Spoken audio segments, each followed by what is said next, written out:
Pradžios knyga, 7 skyrius. Viešpats tarė Nojui, eik į arką tu ir visi tavo artimieji, nes tave radau teisų šioje kartoje.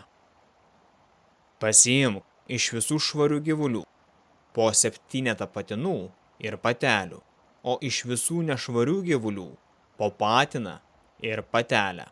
Taip pat ir iš padangių paukščių po 7 patinų ir patelių, kad išlaikytum jų rūšį viso žemės paviršiuje.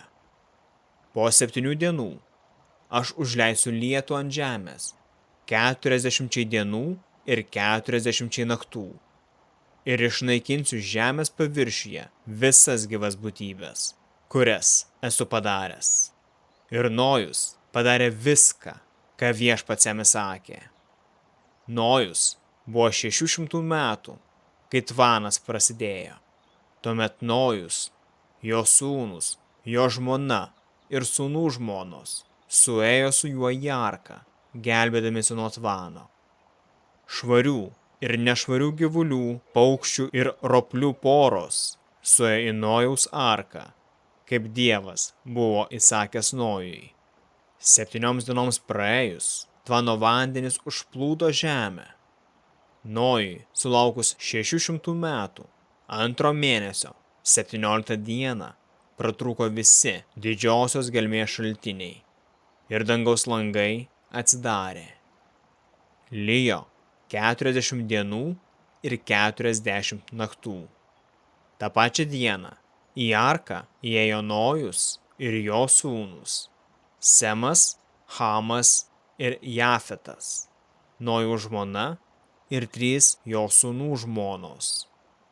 Jie ir visi žvėrys, galvijai, ropliai ir visi paukščiai pagal savo rūšis suėjo į Nojaus arką, po 2 visų kūnų turinčių gyvybės kvapą.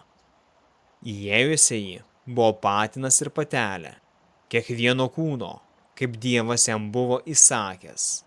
Tuomet Viešpats uždarė arką iš lauko pusės. Lietus tęsėsi 40 dienų.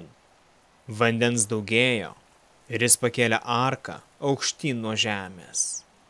Vanduo kilo ir užplūdo žemę, o arka plūduriavo vandens paviršiuje. Vanduo pakilo taip aukštai, kad apsėmė visus aukštuosius kalnus, kurie stūksojo po dangumi.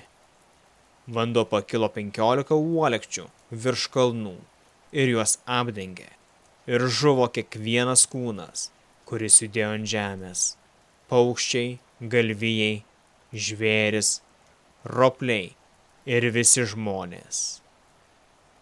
Visa, kas buvo gyva ir gyveno sausumoje, išmirė. Taip Dievas išnaikino visas gyvas būtybės, kurios buvo žemės paviršiuje.